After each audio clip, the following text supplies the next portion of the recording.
ขอเจริญพรญาติโยมท่านสาธุชนทุกคนทุกท่านมาปะกันแล้วเนอมาปะกันแล้วมาปะกันในรายการสารธรรมยามแลงรายการสารธรรมยามแลงมาปะกันในวันนี้เป็นวันศุกร์ที่11เดือนสิงหาคมพุทธศักราช2566วันนี้เป็นวันเดือน10เหนือแฮม10ค่ำพร่ำว่าเป็นวันศุกร์สุดสัปดาห์ญาติโยมท่านทั้งหลายเหมือนว่าเฮากำลังได้ยินได้ฟังกันตะกี้นี่เพราะว่าก่อนหน้าบักกี่ชั่วโมงก็จัดรายการ6 โมงถึง7 โมงเมื่อเจ้าห้องกันลุกบัดเดี๋ยวนี้บ่าย3 โมงแล้วก็จะอยู่ด้วยกันจนถึงเวลา5 โมงแลงก็ยังที่บอกญาติโยมทั้งหลายว่าวันเวลามันเวยจากวันเป็นสัปดาห์จากสัปดาห์เป็นเดือนวันนี้วันศุกร์แล้วเนี่ยญาติโยมท่านทั้งหลายกันเดียวกับเมื่อวันกันเดียวกับเมื่อคืนเนาะจบรายการแล้วญาติโยมทั้งหลายก็จะได้เสาะเข้าน้ำเข้าแรงแล้วเนาะ5 โมงแรงนี่เลิกการเลิกงานแล้วมาวันนี้พร้อมกับบรรยากาศที่แสงแดดเจิดจ้าท้องฟ้าโปร่งใสพร้อมกับจิตใจของญาติโยมที่ปลอดโปร่งโล่งเบาแปลงใจให้เปล่งใสเหมือนอากาศเหมือนท้องฟ้านี่เนอะมันฮ้อนหน่อยก็บ่เป็นหยังญาติโยมก็อย่างที่บอกญาติโยมเหมือนกันว่าเวลาฝนตกเนี่ยเฮาก็ถามหาแสงแดดวันนี้มีแสงแดดก็จะไปจมจะไปบ่นเพราะว่าเฮาอยู่ปื้นฟ้านะธรรมชาติเปิ้นดึงแปลงมาอย่างอี้หลายท่านก็ได้ซักผ้าเนาะตากผ้าตากครัวแต่ว่าก็แดดวันค่ำวันนี้ก็มีแดดวันค่ำอู้ถึงเฉพาะที่ดอยลอนี่นะที่ปักตังเจริญนี่แดดแห้งพอไปตังบนตังท้องฟ้าก็ท้องฟ้านี่เป่งใสเนาะ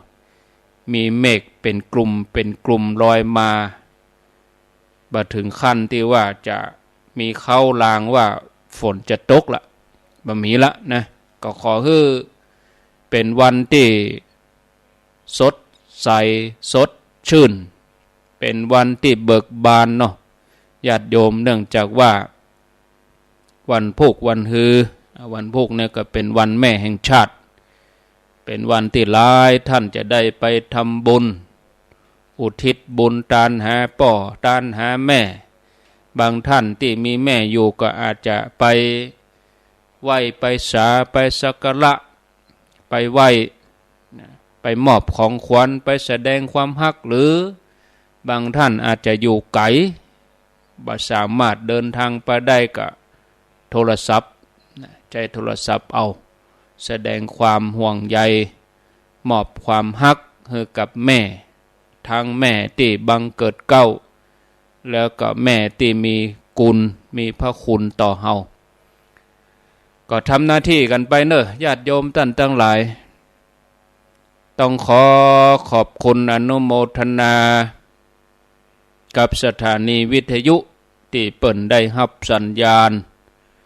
นำรายการนี้ไปสู่ผู้ฟังทางบ้าน ตั้งเมืองฝางรับ ฟังที่ FM 100.25 สถานีวิทยุคณะสงฆ์อำเภอฝางตั้งอยู่ที่วัดพระบาทอุดมน้ำบ่อสาวาสำนักวิปัสสนาซึ่งวันพวกนี้เราก็จะมีการเกียมสถานที่กันนะเนาะเกียมโต๊ะเกียมเต้นนะวันพวกเปิ้นเกียมกันแล้วก็วันฮือวันอาทิตย์ที่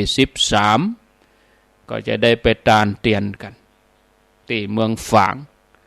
บางท่านก็ถือโอกาสไปทำบุญตัวไปแอวหาญาติพี่น้องบางทีญาติพี่น้องอยู่ทางเมืองฝางแม่อาชัยประการหรือบางท่านอาจจะไปแต่ละวัดบางท่านก็ตานวันฮือตีเดียวโอ้มีเวลานักอยู่บ่แล้วใจตัวไปแอวแถมวัดหนึ่งตัวไปแอววัดต่างๆก็ได้อันนี้ก็สุดแล้วแต่ตามเจตนาเนาะ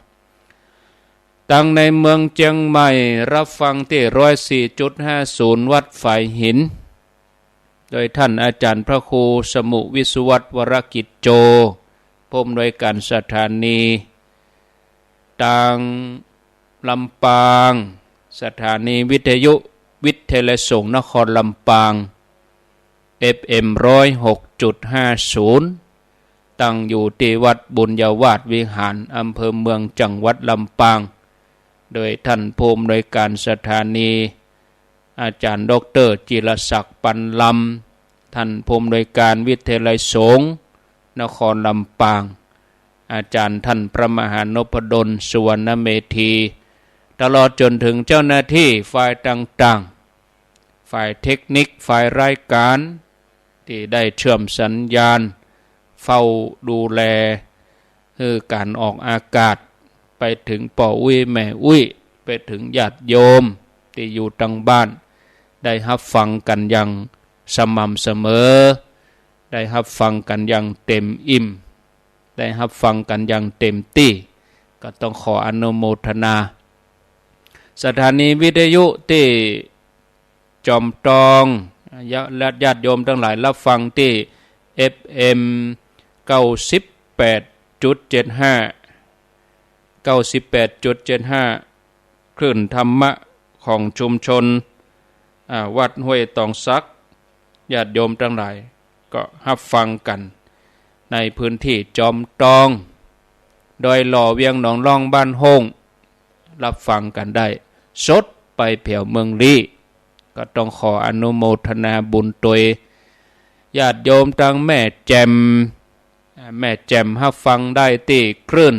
106.25 มนเสียงธรรมอำเภอแม่แจ่มจังหวัดเชียงใหม่สันปะตองแม่วางรับฟังได้ที่คลื่นบ้านทุ่งเรดิโอบ้านทุ่งเรดิโอ 89.50 บ้านทุ่งเรดิโอมาปะกันแล้วก็บังเอิญได้ขาดแคลวเสียเวลานำเสนอสาระธรรมะเหี่ยช่วงแรกแล้วก็เล่านิทานประกอบเหี่ยสักเรื่องหนึ่งช่วงที่2ก็จะเป็นนิทานแถมเรื่องแล้วก็มาอู้ถึงเรื่องงานที่เราจะไปตานเตียนกันก่อนที่จะนำเสนอสาระธรรมะนี่ก็จั่วหัวเห็นหน่อยเห็นหน่อยเรื่องที่เราจะไปตานเตียนเพราะบางท่านก็ได้รายการพุ่นก็อาจจะบ่ได้ฟังสำหรับท่านที่แจ้งความประสงค์เป็นเจ้าภาพยอดถวายนั่นก็ปอแล้วเนอะญาติโยมปอแล้วกลุ่มแล้วปอแล้วนะเพราะว่าวันก่อนจัดรายการนี่อาตมาก็วันจันทร์ก็บ่ได้จัดวันพุธก็บ่ได้จัดเนาะเพราะว่ามันตัดวันศีลได้จัดเจ้าเดียวก็คือวันพัดก็นึกว่าศรัทธาเขาบ่ได้หูข่าวสารก็เลยมีภัยกระตุ้น เออมีคนแจ้งเข้ามาอยู่4 ท่านโอ้เหลือเวลาแถม3 วันปรากฏว่าหลังจากออกรายการแล้วก็มีญาติโยมโทรมาหลังไมค์แจ้งความประสงค์มากมายก็ต้องขออนุโมทนาจะได้อ่านได้อู้แล้วก็วันพรุ่งมาเจ้าแถมกำวันพรุ่งมาเจ้าตี 5 ถึง 6 โมงก็จะเอามาอู้แถมกำเนาะเป็นว่าเรียบร้อยไปก็ตึงมดตึงมวลก็มีญาติโยมที่เปิ่นแจ้งความประสงค์ก็มีอยู่หลายๆท่านยอดปัจจัยที่เขาจะเอาถวายในการตานเตียนแล้วก็ญาติโยมจะได้เข้าประเคนก็มีนางสมพรรัตนังบ้านป่าเมือดสันทรายเจียงใหม่ 1,500 บาทป่อบุญธรรมแม่รัตนาสังคำฟันอันนี้เปิ้นอยู่โป่งหนองเวียงป่าเป้าปุ้น 1,500 บาทแม่น้องกองคำทองคำอยู่สันสลีเวียงเป่าเป้า 1,500 บาทป่อหลวงทรงปินตาเปียบ้านเหล่าเป้าโดยหล่อ 1,500 บาทแม่ปราณีแก้วนาหลวงหมู่บ้าน5 ธันวาหายยาเจียงใหม่พร้อมลูกหลานญาติมิตรทั้งหลาย 1,500 บาทแม่ชื่นติ๊บธงบ้านเวียงทองโดยหล่อ 1,500 บาทแม่จันติ๊บบ้านป่ากล้วยแม่จันติ๊บแสงทองบ้านป่ากล้วย 1,500 บาทแล้วก็แม่บัวลันจำปาอิมอยู่บ้านบวกก้างสันกำแพงพร้อมลูกหลาน 1,500 บาทกลุ่มปฏิบัติธรรมวัดพระสิงห์วรมหาวิหารกลุ่มปฏิบัติธรรมวัดพระสิงห์แถม 1,500 บาทกลุ่มกัลยาณมิตรป้าสีดาเวียงป่าเป้า 1,500 บาทแล้วก็แม่สุแก้วเประกัญญาแม่สุแก้วเประกัญญาบ้านดงหาดนาค 1,500 บาทแล้วก็แม่เรือนคำกันทวงศ์นางสาวสิริพรละถิ่นนางสาวสิริวัลละถิ่น 1,500 บาทก็ขออนุโมทนาเนอะสำหรับรถนี่ก็ประเด็นนี้เช็คพอรถนี่ก็69กันเฉพาะรถตู้นี่69แล้วก็รถส่วนตัวนี่มี27เนาะรถส่วนตัวมี27รถตู้มี69เนี่ย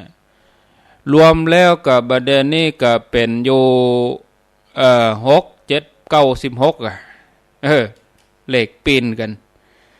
รวมแล้วก็เป็น96ก็อาตมาก็คาดว่า100นะเพราะว่าที่เปิ้นบ่ได้แจ้งก็มี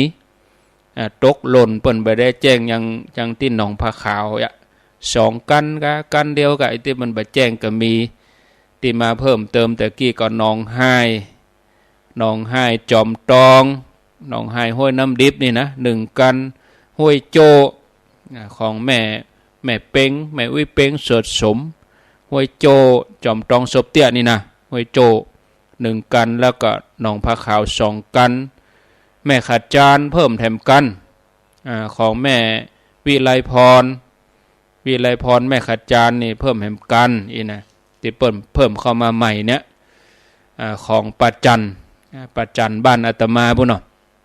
ปัจจันเวียงปะเป้าแถม2 กันแม่ปราณีแก้วนาหลวงชุมชน5 ธันวา1 กันแม่ครูเพลินพิษทิพพึกบ้านแป้นละปูน1 กันม่อนฤาษี2 กันที่เพิ่มเข้ามาใหม่นี่นะ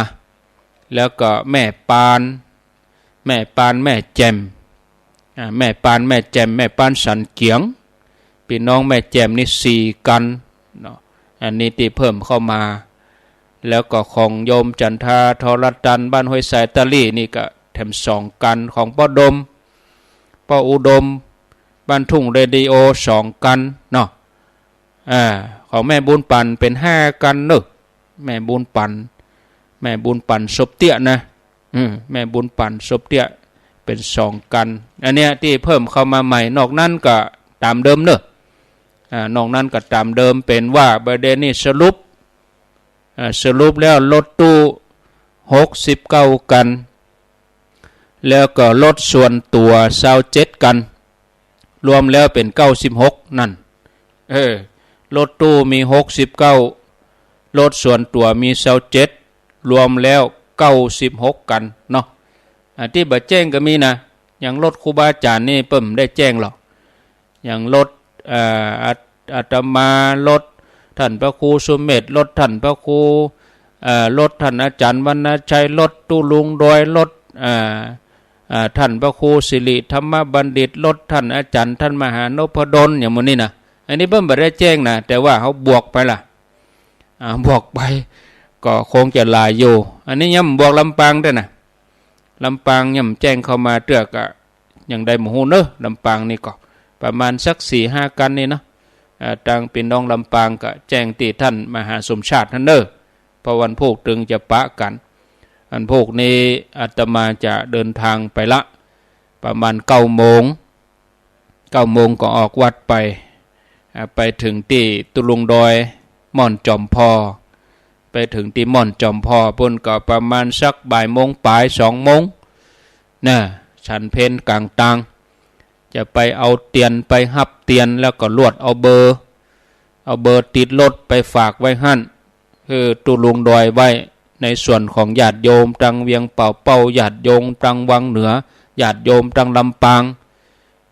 อันนี้จะเอาเบอร์ติดรถฝากไว้ที่ตุลุงดอยนะญาติโยมก็ไปรับติหันต้องวันพุธมาแรงก่อนด้วยสัก4 โมงก่อนวันนี้มต้องไปถามเปิ้นแล้ววันพุธมาไงก็บอกต้องไปถามเพราะว่าจะมาบ่ได้เอาเบอร์ไปไว้เตื้อแล้วก็จะเอาเตียนไปวันพุธวันที่12ก็ไปนอนเมืองฝางปุ่นแถมคืนส่วนญาติโยมที่จะโตยกันไปนี่ก็ตามกำหนดการที่เขาอู้กันไว้นะเดี๋ยวใต้รายการเบื้องก็มาอู้จากันแถมกรรมประเด็นนี้ก็อู้กันไว้เบื้องต้นตัวอีกก่อนเนาะเอาแล้วพอเวลาก็พอจะ3 โมงครึ่งแล้วดูโอ้เวลาก็เวยญาติโยมท่านทั้งหลายกุชีวิตทุกชีวิตเกิดมาล้วนแสวงหาความสุขด้วยกันทั้งนั้นเพราะพื้นฐานของทุกชีวิตตั้งอยู่บนความทุกข์บอกว่าทุกข์ประจำทุกข์จรอย่างที่ว่าแต่เจ้านะญาติโยมท่านทั้งหลายท่านผู้ฟังญาติโยมท่านสาธุชนทุกคนทุกท่านเฮาได้ชีวิตเกิดมาเฮาก็บ่ควรที่จะมีความประมาทเฮาเกิดมาในโลกนี้บ่อาจจะหนีโลกธรรมไปได้คำว่าโลกธรรมก็คือธรรมที่มันกู้กับโลกมีลาภเสื่อมลาภมียศเสื่อมยศมีสรรเสริญมีนินทามีสุขแล้วก็มีทุกข์มีคนฮักก็มีคนจังมีคนชอบก็บ่มีคนบ่ชอบมีคนบ่ชอบนี่เนาะมีคนสรรเสริญก็มีคนนินทาเฮามันเป็นธรรมดาญาติโยมบ่มีภัยที่จะปะกับโลกธรรมฝ่ายดีอย่างเดียวตลอดมันมีแล้วก็บ่มีภัยที่จะปะกับโลกธรรมฝ่ายร้ายตลอดไปก็บ่มีนะถ้าเฮาฮู้จักพอโลกธรรมเหล่านี้เป็นไปตามความเป็นจริงเฮาก็สามารถดำเนินชีวิตอย่างมีความสุขพร้อมที่จะอดทนต่อโลกธรรมฝ่ายร้ายฝ่ายที่เฮาเปิงใจถ้ามันเกิดขึ้นแล้วเฮาก็เข้าใจมันเหี่ยวว่าอ๋อมันเป็นอย่างอีรู้มันตึงอย่างเยอะมันเป็นอย่างเยอะถ้าเฮาทำใจของเฮาอย่างอีญาติโยมทั้งหลายนะทีนี้มันเปลี่ยนแปลงไปก็เดียวก็มันก็มีโลกธรรมฝ่ายดีแล้วก็มีโลกธรรมฝ่ายร้ายก็เหมือนอากาศเนี่ยก็เดียวก็ฝนตกก็เดียวมันก็ย่างก็เดียวก็แดดออกก็เดียวก็มืดมันเปลี่ยนไปอย่างนี้ฉะนั้นเฮารักษาใจของเฮานี่ญาติโยม แปลงใจของเฮาหั่นแช่มชื่นเบิกบานผ่องใสโดยการทำใจของเฮาตั้งอยู่ว่าเฮาจะปฏิบัติซึ่งคุณงามความดีเฮาก็เกิดว่าเฮาเจตนาดีเฮาทำดีถ้าเฮาคิดอย่างนี้เนี่ยก็ทำให้เฮาชนะปัญหาอุปสรรคทั้งหลายไปได้ญาติโยมท่านทั้งหลายการตั้งใจไว้ว่าเฮาจะทำดีปฏิบัติซึ่งคุณงามความดีคนในโลกนี้ถ้าว่าตั้งใจไว้ผิดกรรมอูผิดการกระทำผิดมันก็ผิดนะแต่ถ้าตั้งใจไว้ดีการกระทำดีกรรมอูดีเนาะกิริยาวาจากรรมอูการกระทำกายวาจาใจถึง3อย่างเนี้ยถ้าดีก็บ่มีอันตรายญาติโยมท่านทั้งหลายการตั้งใจไว้บ่ชอบเป็นอันตรายอย่างยิ่งต่อชีวิตตั้งใจไว้อย่างใดในสมัยพุทธกาลมีฤาษีอยู่500 ตนฤาษี500 ตนนี่อาศัยอยู่ที่ป่าหิมพานต์ก็มีผลหมากหลากไม้มีพืชพันธุ์ธัญญาหารในป่าก็เอากินเป็นอาหารต่อมาหมู่ฤาษีมีความประสงค์จะลิ้มรสอาหารรสเปรี้ยวรสเค็มรสหวานพ่องฤาษีก็เลยออกจากป่ากันมาที่ถิ่นมนุษย์ถึงเมืองพระเจ้านาลีกิละแคว้นกลิงคะเจ้าเมืองทั้งหลายหันใส่พระฤาษีก็เกิดศรัทธาเลื่อมใสปากันเอาเข้าปลาอาหารเครื่องบริโภคใจสวยเอามาฮื้อฤาษีหมู่ฤาษีบริโภคอาหารแล้วก็อนุโมทนาต่อบุญกุศลที่คนทั้งหลายทำคนทั้งหลายก็เกิดความเลื่อมใสยิ่งขึ้นไปก็เลยนิมนต์ให้ฤาษีไปพักที่สวนอุทยานเมื่อหมู่ฤาษีไปพักที่สวนอุทยานคนทั้งหลายก็ตั้งเจตใจที่จะได้ทำบุญกับพระฤาษีตกแรงมาเจ้ากลิงคะต่างปากันนุ่งขาวห่มขาวจวนกันเป็นกลุ่มมุ่งหน้าไปที่สวนอุทยานเพื่อที่ว่าจะไปฟังธรรมกถาพญาเจ้าเมืองพระองค์ก็ประทับยืนอยู่ที่ปราสาทพญาเจ้าเมืองทอดพระเนตรหันคนทั้งหลายเตี้ยวกันไปเป็นเส้นเป็นสายยังเหมือนเฮาจะไปตานเตียนกันนี่ลดตัวกันหยับมาเขาไปที่ไหนกันเนี่ยเปิ่นไปตานเตียนกันโอ้ยกมือ10 นิ้วคนนุ่งขาวห่มขาวเพื่อขาวเพือกแต่ว่าบรรยากาศวันที่13นี่จะมีตึงสีขาวมีตึงสีฟ้าเนาะอันนี้คือขอความร่วมมือไผมีสีขาวก็ใส่สีขาวไปไผมีสีฟ้าก็ใส่สีฟ้าไปเนื่องจากว่าเป็นวันแม่แห่งชาติวันแม่นี่ใส่สีฟ้าไปนะทีนี้พญาเจ้าเมืองหันคนทั้งหลายตัวกันไปเป็นเส้นเป็นสายมุ่งหน้ากันไปในทิศทางเดียวกันพญาเจ้าเมืองก็ตรัสถามพนักงานผู้รับใจใกล้ชิดเจ้าเมืองเขาไปที่ไหนกันน่ะทหารขอเดชะนี่หรอเจ้าเมืองทั้งหลายไปกันเป็นเส้นเป็นสายเขาไปฟังธรรมจากพระฤาษีออกจากป่ามาพักที่สวนอุทยานพระเจ้าข้าอีหรอตามปกติพญาเจ้าเมืองนี่บ่ได้เลื่อมใสในพระฤาษีหรือบ่มีความเลื่อมใสในนักบวชทุกประเภทเพราะว่าพญาเจ้าเมืองนี่เป็นผู้ทุศีลบ่ได้ปกครองแผ่นดินโดยธรรมนะ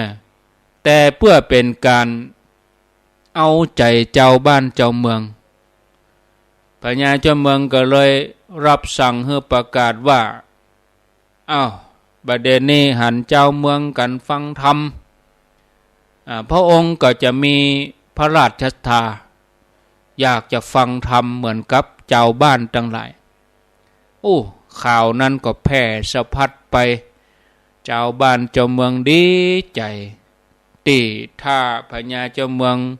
ได้มาห่วมฟังธรรมตัวจะได้มีศีลมีธรรมปกครองบ้านเมืองเจ้าบ้านเจ้าเมืองก็ปากันรอรับการเสด็จมาของพญาเจ้าเมืองแล้วก็ไปฟังธรรมที่สวนอุทยานคนทั้งหลายก็ปลื้มใจหัวหน้าฤาษี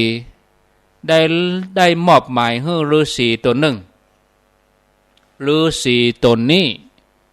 เป็นผู้ฉลาดในการกล่าวคาถาคือกล่าวธรรมแสดงธรรมถวายพญาเจ้าเมือง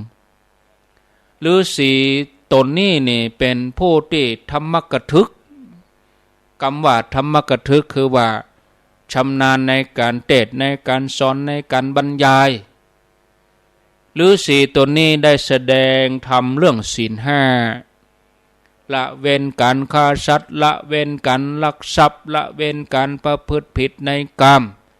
แล้วก็ละเว้นการพูดเท็จพูดปดละเว้นการดื่มน้ำเมานะ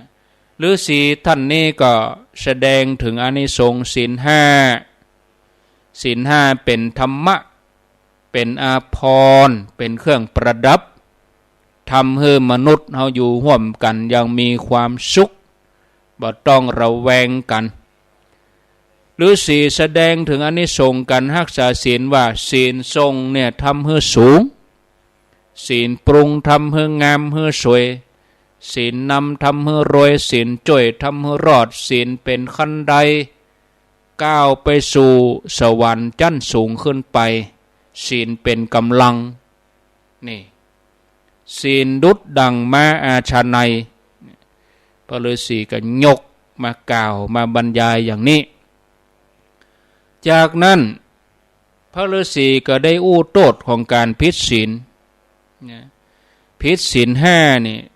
ปาณาติบาตส่งผลให้ไปเกิดในนรกเป็นเปตวิสัยกำเนิดเป็นเดรัจฉานถ้าได้เกิดเป็นมนุษย์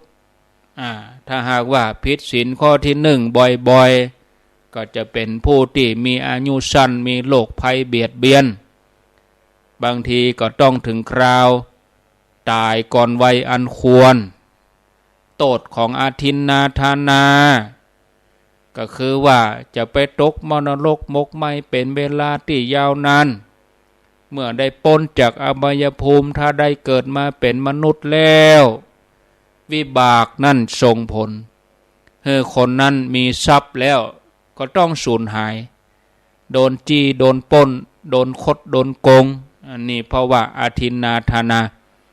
โดนน้ำท่วมโดนไฟไหม้โดนอะไรอย่างก็ตามนะกาเมสุมิจฉาจารส่งผลให้เป็นผู้ที่มีศัตรูนักภัยบาหักนะเป็นผู้ที่มีความสะดุ้งหวาดกลัวอยู่ตลอดโทษของมุสาวาทาส่งผลให้ต้องเป็นผู้ที่ถูกกล่าวตูเป็นผู้ที่ถูกใส่ความมีเรื่องบ่จริงอยู่เสมอ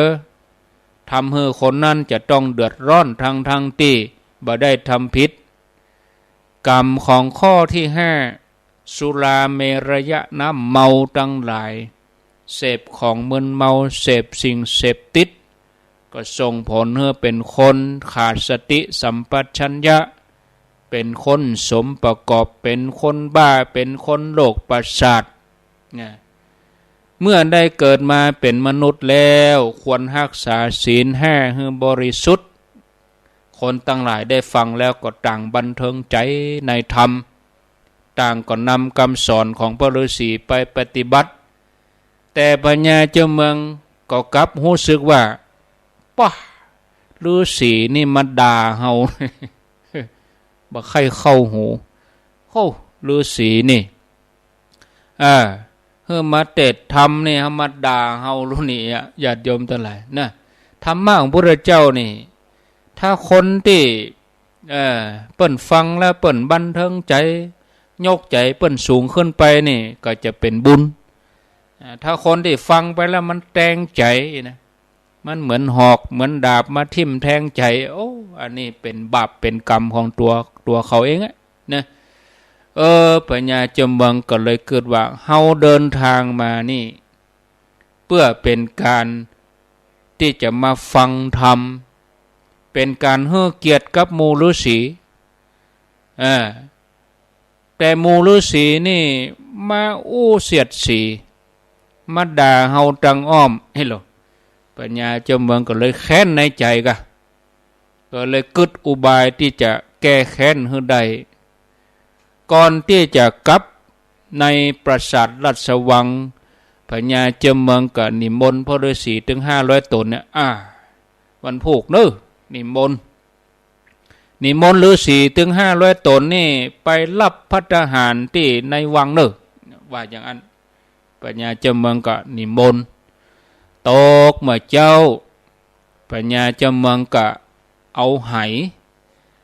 ขนาดใหญ่บรรจุคูดคำว่าคูดมูดนี่คือสิ่งสกปรกนะญาติโยมก็คือขอโทษนะคูดมูดก็คืออยู่ในกลุ่มจำพวกอุจจาระเป็นของสกปรกเป็นน้ำมูกก็ดีเป็นเสมหะก็ดีเนี่ยในกลุ่มนี้คูดมูดนี่นะ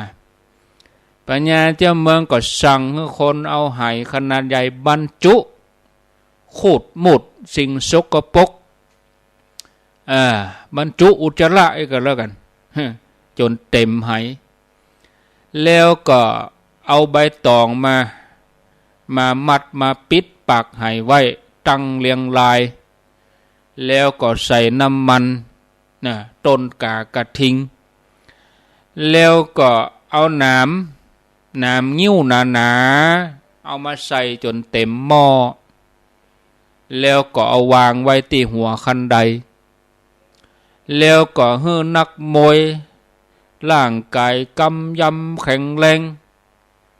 กำค้อนยืนอยู่ใกล้ๆที่หัวคันไดฮั่นจากนั้นปัญญาเจ้าเมืองก็รอคอยฤาษีมาด้วยความแค้นแต่ว่านี่ด่าเฮาวันนี้จะแก้แค้นความแค้นก็สุ่มอยู่ในใจในอกหัวหน้าฤาษีก็สอนหมู่ฤาษีถึง500นั่นว่าขึ้นชื่อว่าที่ใหญ่โตมโหฬารขึ้นชื่อว่าเฮือนหลวงเป็นสถานที่มีภัยธรรมดาบรรพชิตเฮาทั้งหลายก็ต้องสำรวมสำรวมทวารปิดประตูปิดอายตนะตาหูจมูกเล่นกายใจอายตนะภายนอกภายในพิจารณาสำรวมระวังแม้มีภัยเกิดขึ้นก็ขอให้รักษาใจบ่ต้องไปเกลียดไปโขดไปแค้นพญาเจ้าเมืองตกเมื่อเจ้ามาบรรดาหมู่ฤาษีก็นุ่งห่มผ้าเฉวียงบ่าแล้วก็สวมชฎาปากันถือภาชนะที่เกียมใส่อาหารเตี้ยวกันไปเป็นเส้นเข้าไปในเมืองเข้าไปในวังปัญญาเจ้าเมืองหูแล้วมาแล้วฤาษีมุนีมาแล้วจะบอกหมอกสักกรรมแก้แค้นสักกรรมปัญญาเจ้าเมืองก็ทหารเปิดปากไหทันทีเมื่อเปิดปากไหญาติโยมกินคูดกินมูดกินอุจจาระทั้งหลายมันเป็นของสกปรกโสโครกเหม็นเลยญาติโยมกินโชยมาเหม็นตลบอบอวนบ่ได้หอมตลบอบอวนเหม็นบึ้งกระทบหูดังกระทบจมูกของฤาษีแทบจะอาเจียนแต่ฤาษีต่างพยายามสำรวมอินทรีย์ฤาษีทุกรูปทุกตนก็หู้ว่าโดนแล้วเฮาเนี่ยกำลังถูกพระราชา ลวงมาเพื่อจะประทุษร้ายพญาเจ้าเมืองก็ตัดว่ามาแล้วบ่ท่านผู้เจริญนี่แหละอาหารของพวกท่านคือคูดคือหมุดนี่แต่ว่านี่เฮาตั้งใจไปให้เกียรติท่านเขาตั้งใจจะยกย่องท่านแต่พวกท่านกลับมาอู้เสียดแทงเนี่ยอู้สิทธิ์อู้กายว่าฮือเฮาเนี่ยวันนี้ท่านจะต้องรับโทษเนี่ยที่มาตำหนิเฮาจากนั้นพญาเจ้าเมืองก็สั่งให้เอาน้ำบอยน้ำบอยหรือว่ากะบอยเนี่ยเอาน้ำบอยตักโคตรตักหมดตักอุจจาระที่ในไหเอาใส่ภาชนะที่พระฤาษีกำมา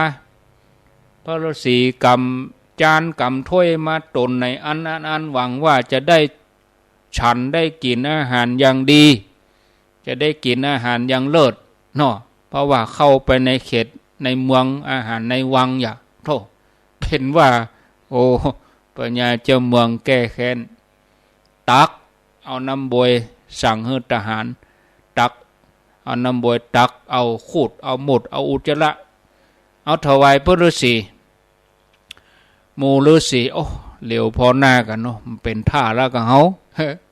หันท่าบดีแล้วก็เนี่ยใจอ่ะเปิดแล้วก็เจ้าคนตังเวียงเป่าเปิดบนห้องเวียงเป่าเป่าบนห้องเจ้าก็เฮาบางทีก็ห้องว่าเอ็นนะก็ไปท่าอย่างหันท่าบดีก็เปิดแล้วก็เจ้าก็เลยหันหลังเดินทางกลับไปปัญญาเจ้าเมืองสั่งให้เจ้าหน้าที่ทหารนะนำห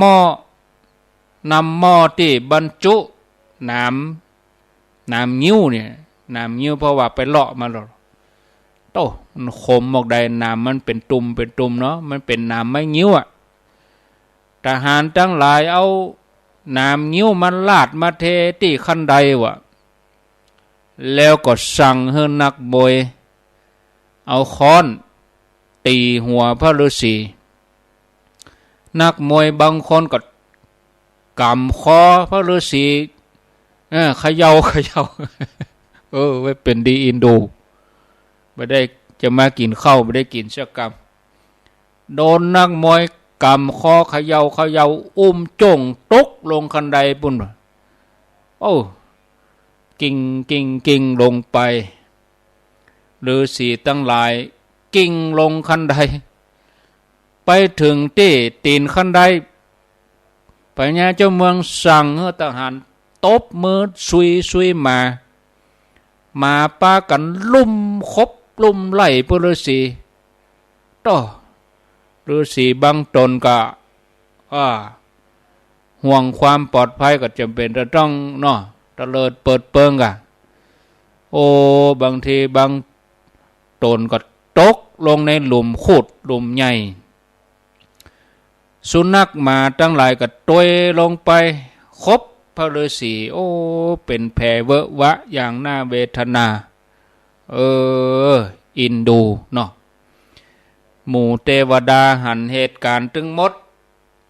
เทวดาก็บ่พอใจในกิริยาอันโหดเหี้ยมของพญาเจ้าเมืองเทวดาก็บันดาลฝนตก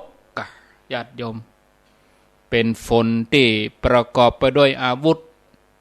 ตกลงมาเป็นหอกเป็นดาบตกลงมาตอกจากนั้นก็เป็นฝนถ่านไฟแดงตกลงมาเป็นก้อนหินตกลงมาเป็นทรายตกลงมาถมบ้านถมเมืองเอาจนธรณีเปียงเหมือนหน้ากองพญาเจ้าเมืองก็ตกลงอเวจีมหานรกปุ่นญาติโยมนี่หันก็ว่ากรรมของผู้ที่ประทุษร้ายผู้มีศีลเป็นความวิบัติของชีวิตที่ยากต่อการแก้ไขมีโทษถึงขั้นเทวดาพิโรธเทวดาเปิ้นยังเกียดยังโคตรนะ ตึงเมืองหายสาบสูญไปในพริบตาสั่งสารวัตรนี้เนี่ยญาติโยมบ่ปลอดภัยสำหรับเฮาแม้เฮาจะเป็นคนดีแต่อาจจะถูกคนบ่ดีกันแกล้งนะเฮาบ่ควรประมาทชีวิตนี้ยังมีอันยังแถมญาติโยมนะชีวิตนี้ยังบ่มีอันยังเป็นหลักประกันว่าเฮาจะสร้างบารมีได้อย่างปลอดภัยเฮาจะต้องใช้สติปัญญาในการสร้างความดีสร้างบารมีมุ่งมั่นอย่าได้หวั่นไหวทำใจให้หยุดนิ่งตั้งสตินะญาติโยมทั้งหลายแล้วก็มีที่ยึดที่เกาะไว้เฮาก็จะเป็นผู้ที่มีชัยศรัทธาญาติโยมท่านสาธุชนท่านผู้ฟังทั้งหลายเนาะพอเวลาอู้ไปก็โหประเด็นนี้ข้างแหม10 นาทีจะ4 โมงใครจะโทรช่วงนี้ก็ขอเจริญพรเนาะจะโทรก็โทรมาได้ไม่มีปัญหาโทรมาก็ขอเจริญพรโทรมาได้เดี๋ยวเปิดโทรศัพท์แล้วก็เดี๋ยวช่วงที่2นี่ก็จะเป็นนิทานถึงสองเรื่องเลยเนาะธรรมะก็เบาๆมันสุกนี่ใครฮือสุกใจเป็นธรรมะเบาๆชั่วโมงที่2นี่ก็จะเล่านิทานให้ฟังเด้อไผจะอู้จัดจาก็ขอเจริญพรโทรเข้ามาแจ้งผลการรับฟังแต่เจ้าลำปางบ่ได้ยินเนาะลำปางบ่ได้ยินแต่เจ้าต้องขออภัยเนอะขออภัยแล้วก็เอาจะเริ่มปะกันตี 3วันพุธเนาะวันแม่ตี 3ก็ปะกันเลยที่วิทยาสงฆ์นครลำปางปะกันที่ไหนปะกันที่สถานีวิทยุกะเปิดฟังเนอะเริ่มตี 3นะตั้งแต่วันพุธเป็นต้นไปก็แจ้งให้ทราบขอบคุณอาจารย์เอ็มขอบคุณดีเจนัดขอบคุณผอ.สถานีเวลาตี 3เป็นต้นไปก็แจ้งให้ทราบญาติโยมตังวิทยาสงฆ์นครลำปาง106.50เจริญพรกับภาษาทำสักครู่แม่ศรีกุลตันทุละฟังฉันสักครู่อยู่แน่วันพุธก็ลองฟังตี 3พอเนอะเจ้าวันพุธนะเริ่มวันพุธมาเจ้าเริ่มวันแม่เนี่ยเนาะเจ้าวันพุธวันดีตัววันใจอย่าโจกไม่เป็นยังก็แบบเป็นยังนะเจ้าแม่เจ็บแข้งอะไรไป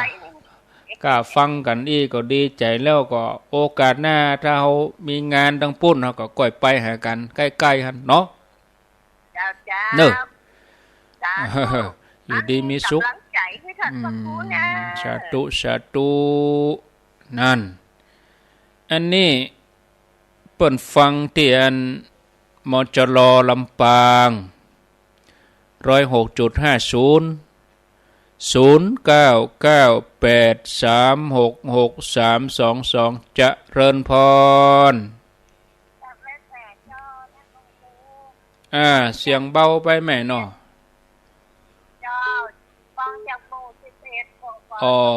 ควงเป่าจอมตอง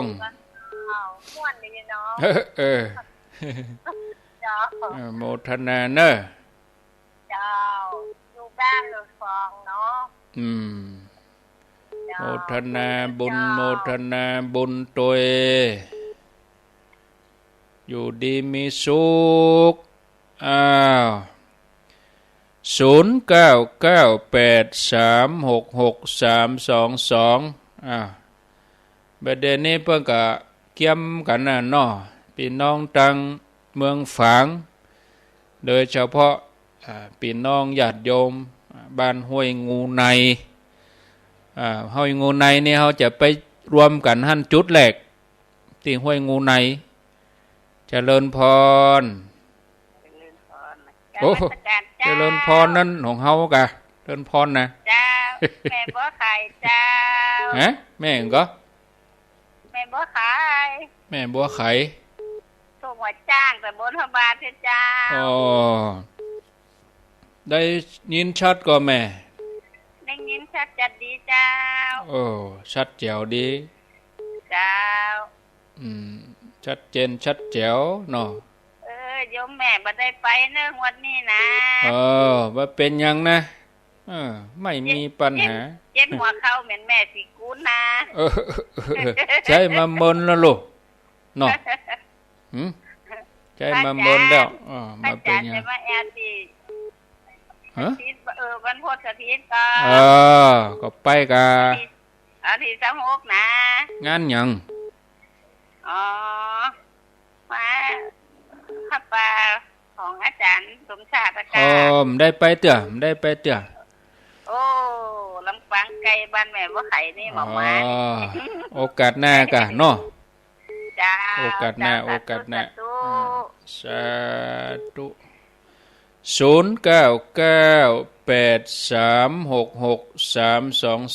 อ้าวมีเข้ามาจะจะสนทนาแจ้งผลการรับฟังก็ขอเจริญปอนรับเจริญปอนจ้ากับภาษาเจ้าทำพระครูไม่ขันแก้วปลาแดงไม่อายเจ้าปลาแดงกะ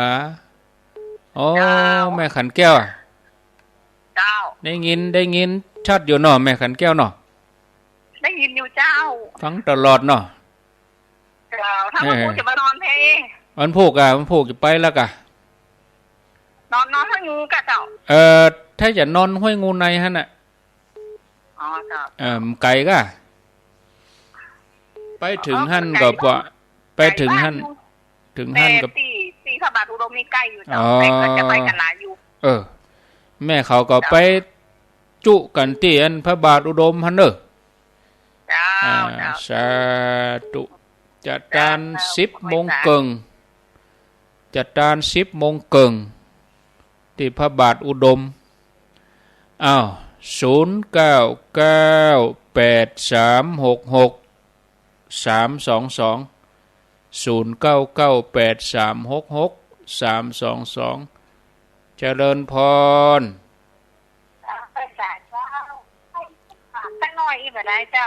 ฮะให้ถามเรื่องอีได้ก็จ้ะได้กะถามยังอันคือว่าอีนะเจ้าวันนั้นเนาะเจ้านายแฟนเปิ้นขอบรรยากาศบ้านเปิ้นเนี่ยค่ะแล้วก็เปิ้นขอเทเนาะเททับที่มันกระวูกระว่วยอย่างเงี้ยเจ้าแล้วพอดีมันมีหูว่ามันมีแอ่งงานที่แจงบ้านเพิ่นน่ะเจ้าแล้วก็โยมก็ว่าโยมแม่ก็ว่าขอไปช่วยนะมันไม่ไหวช่วยเนาะมันเป็นบ้านภาคราชการเนี่ยเจ้าแล้วก็โยมก็ว่าปอดหุ่มพันแต่เลยเอียกะผมเองงั้นเอียกะแล้วก็พอดีทำไปทำมาโยมก็เอาเอียกะแล้วยังก็ไม่ได้ยินชัดโหลเจ้าโหลได้โทรศัพท์ได้ยินทีเอาทำไมว่าทำไมว่าเดี๋ยวนี้ได้ยินแล้วจ้ะได้ยินแล้วเอียกะเจ้านายสามีเนาะเจ้าเอาว่าไปเรื่อยๆกะว่าไปเรื่อยๆเอาเปิ้นขอไปทำบ้านเปิ้นนั่นเปิ้นปรับปรุงแล้วมันอย่างมันเจอเป็นเองเนี่ยกับเจ้าเป็นเองเป็นฮู้แล้วยังได้ต่อแล้วก็ก็เลยถมคนเนี่ยแล้วก็พอดีทำไปทำมามันรู้ว่ามันบกองแต่นี่มันเจ็บเอวยังมาตันเลือดเลยนะเจ้ามันเจ็บเอวขึ้นมาก่อนเนี่ยแต่โยมนะเจ้าแล้วก็มันเจ็บเอวไม่ได้ติดกึ่งเดือนแล้วก็พอดีโทรหาเพื่อนโทรอย่างเงี้ยก็จะโทรหาแม่ปั่นเนาะแม่ปั่น ว่าตัวได้ไปถมเองถมมันอย่างอีกออย่าเองมันใหญ่ว่ะไปถมเองตีอันที่แจงบ้านไปนะเจ้าเองใหญ่ก็เองไม่เป็นโค้งมีน้ำก็มีน้ำก็ฮะมีน้ำอยู่หั่นก็น้ำมีหั่นก็เป็นอย่างก็เจ้าเองตัวนั้นน่ะเองโพงน่ะน้ำมีก็น้ำขังก็บ่มีเจ้ามันใหญ่มันเป็นพื้นบ้านนะเจ้ามันเป็นเองพื้นบ้านเนี่ยนะเจ้าเปิ้นแปลงไว้ก่อนหั่นแล้วเนาะแล้วโยมจะถามว่าแม่จะถามว่าเจ้าแล้วก็พอดีแต่ว่าเนี่ยพอดีป่อละอ่อนมันก็ไปเจาะเห็นหน่อยเจ้าแล้วก็เปิ้นที่คนที่บอกนะบอกว่าขอเขามินส้มปล่อยอย่างไปพระไปผายไปสุมาเปิ้นเหียกะแล้วเนี่ยแล้วกะเนี่ยแล้วล่ะปุ๊บเอาหมดก็เจ้าก็วางได้เจ้าแล้วไปเนี่ยแล้วล่ะกะฮะไปเนี่ยแล้วล่ะกะไปทำแล้วล่ะกะไปเจาะหูล่ะกะไปเจาะหูหมกยุ่งหัวไม่โป้งนะเจ้าอันกะแล้วถามว่าโยมจะถามว่าเอาเขาเนี่ยสามคนได้ก็หาเอาเขามีส้มปล่อยก็เพื่อความสบายใจก็ทำไปอะกะเนาะทำก็คำใจอะเนาะได้เป็นส้มโอ้แกเดี๋ยวรอฟังในวิทยุเนอะอธิบายเดี๋ยวอธิบายในวิทยุโทรจากไหนนี่โทรจากปูคาเหนือจากกำแพงปูคาเนาะเดี๋ยวจะอู้ในวิทยุเนอะสาธุเดี๋ยวอีกก่อน4 โมงพอดีลวดเป็นสายสุดท้ายช่วงแรกนี้ลวดตอบคำถามไปด้วยเลยนะอันนี้อยู่ปูคาเหนือสันกำแพงเปิ้นก็มาเท้าความมาว่าเปิ้นไปทำงานบ้านเจ้านายก็เป็นบ้านพักบ้านของเจ้านายแล้วก็เปิ้นเฮือไปเทปืนก็เอาปูนเทเนาะเทไปเทมาก็ไปปะใส่โพรงใส่หูใส่เองซ้ำเอาปูนเทก็ความตั้งใจก็คือว่า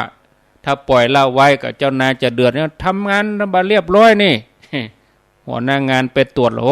ยังบ่เทให้มันเรียบบ่เฮือเทเฮือเรียบกะนี่เทบ่เรียบร้อยเนี่ยก็อาจจะโดนตำหนิก็เลยเทให้เรียบหมดเลยเทเรียบร้อยปิดหมดแล้วก็เป็นเจ็บเอวนั่นเจ็บเอวก็บ่ค่อยม่วนไปถามคนนั่นถามคนนี้ก็คงบ่ถึงขั้นไปถามเมื่อถามหมอกันยังได้ครับหัวเนาะก็ได้คำตอบมาได้คำตอบว่าไปถมเองถมหูอย่างก้ามาเป่งมาแจ้งเป็นว่าตัวเก่าไปถมแท้อีเนาะแล้วก็มีคนแนะนำเมื่อแถมแนะนำเมื่อไปเจาะหูเหียเจาะแป่งหูแล้วก็เอาขมิ้นชมปล่อยไปหดไปพระไปผายและโยมถามว่าคำถามก็คือว่าทำอย่างอันทำตามที่เปิ้นแนะนำเนี่ยจะได้ก่อจะดีก่อนี่นะอาตมาก็จะมาวิเคราะห์อันที่ 1โยมไปช่วยทำงานโยมติ้วปูนก้มเงยก็อายุโยมต่อใดแล้วถ้าว่าเฮาหนุ่มเฮาสาวนี่มันเจ็บเอวเมินโลลองเฮาขึ้นอายุ50ไปแล้วนะก้มเงยนะปัดมันเล่นเอวเนี่ยปัดมันดึงเจ็บเอวกูหลายอันนี้อู้ถึงกายภาพก่อนนะเฮาทำงานหนักโลช่างตั้งหลายเวลาเฮาเทปูนกะเฮาปั่นเอาติ้วปูนไปแก่น2แก่นติ้วถอกก้มเงยก็ได้ก็ตักปูนก็ได้ก็ติ้วไปเทมันก็เจ็บเอวมันอันนี้มันเป็นด้านกายภาพ ถึงบ่มีหยังที่หั่นเฮาก็คงจะเจ็บเอวอยู่ดีนี่อู้ถึงนะอันที่สองถ้าเป็นเรื่องความเชื่ออันนี้อู้ถึงความเชื่อนะแล้วแต่ว่าใครจะพิจารณาเอาถ้าเป็นความเชื่อก็เปิ้นว่าถ้าเป็นน้ำบ่อเป็นน้ำบ่อนี่เปิ้นบ่ฮื้อโถมเป็นหนองเป็นอย่างนี้นะถ้าเป็นไปได้ก็อย่างที่มีคนแนะนำละเจาะหูเอาต่อใส่ยามต่ออันPVC ต่อแป๊บ4หุ่นนี่ก็ได้แปลงเป็นหูไว้หั่นเหีย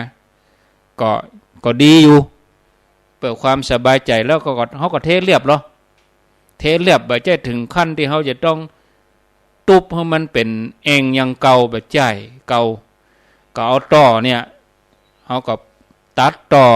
4หุ่นสักคืบนี่ก็แล้วก็เอาใส่เข้าไปแล้วก็เทต่อเนาะเป็นหูอย่างหั่นน่ะเป็นหูอยู่หั่นน่ะยะก็ได้บ่เป็นหยังเพื่อความสบายใจเอาน้ำขมิ้นส้มปล่อยไปสุหมอกสุมายะก็บ่เป็นหยังทำไปเถอะมันความสบายใจโลเนาะทำไปทางที่ดีคือว่าถ้ามันเจ็บมันปวดเหลือแห้งเนาะก็ต้องไปหาหมอนึ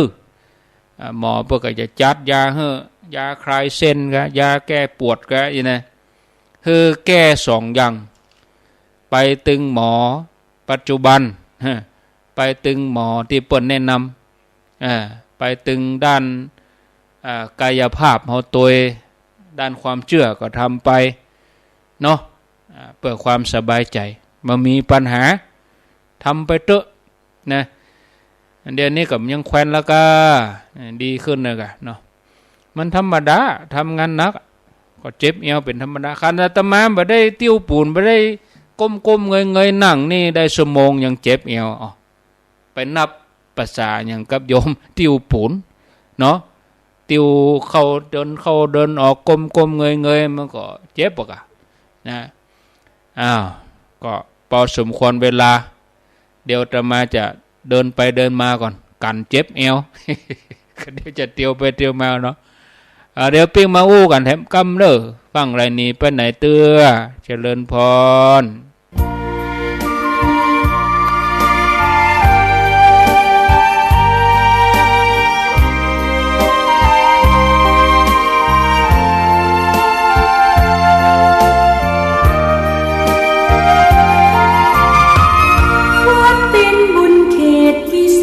สถานเหมือนทิพย์วิมานของหมู่ประชาสะอาดรื่นรมด้วยร่มเงาไม้ได้ร่วมศรัทธาสมเป็นศาลาและพักพึ่งใจเห็นพระประธานเหนือแท่นทำรง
ย้อ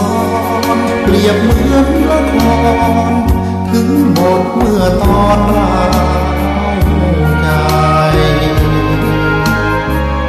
บทบาทลีลาแตกต่างกันไปถึงสูงเพียงใดต่างจบลงไปเหมือนกันเกิดมาต้องตายร่างกายผู้พังผู้คนเขาชังคิดยิ่งระวังไว้วันต่างเกิดกันมาร่วมโลกเดียวกันคือผิวช่างกันบ้างเหยียดหยามกันเหลือเกินโลกนี้คือละครบทบาทบางตอนชีวิตยอกย้อนยับเยินชีวิตบางคนรุ่งเรืองจำเริญแสนเพลิ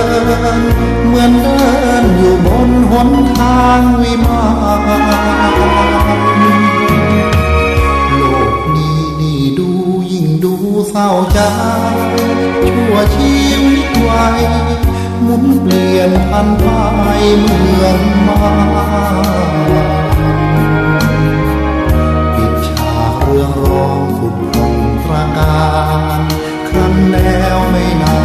นเปิดทางเป็นความเศร้าใจ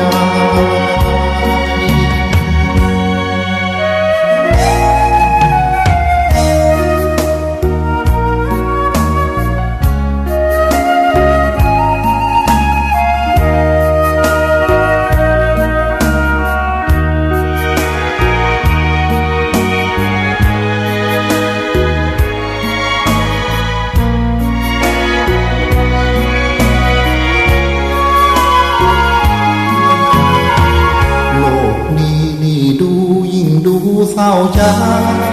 ชั่วชีวิตไว้หมุนเปลี่ยนพันไปเหมือนมาปิดฉากเรื่องร้องผุดพองตราการครั้นแล้วไม่นานเปิดทางเป็นความเศร้าใจ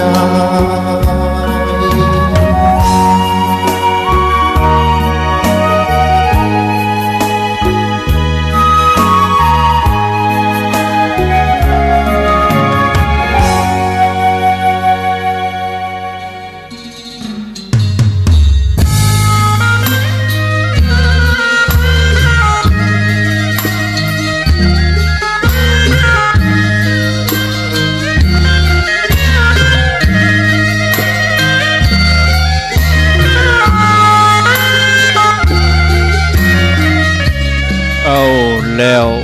ศรัทธาญาติโยมตั้นสาธุชนคนดีทั้งหลายได้พักฉันน้ำเดินไปเดินมาหยุดเส้นหยุดสายก็ผ่อนคลายไปปิกมาอยู่ด้วยกันแถมชั่วโมงสุดท้ายขณะนี้เวลา 16:13 นาทีท่านผู้ฟังกำลังรับฟังรายการสารธรรมยามแลงรายการสารธรรมยามแลงดำเนินรายการโดยอาตมภาพ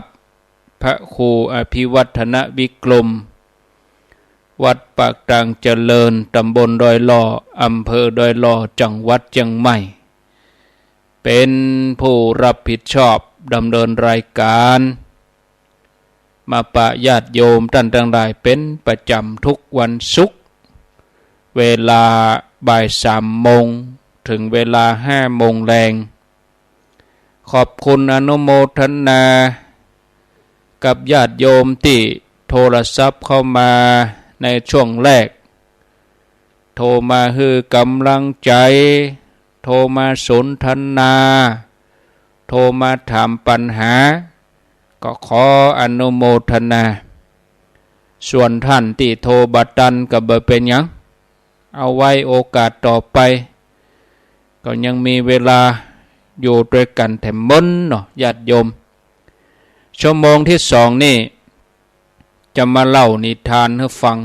ก็คงจะได้สักเรื่องเพราะว่ามีรายละเอียดที่จะได้อู้เรื่องการไปตานเตียนถ้าว่าเล่า2เรื่องนี่ก็คงจะเวลาบ่พอ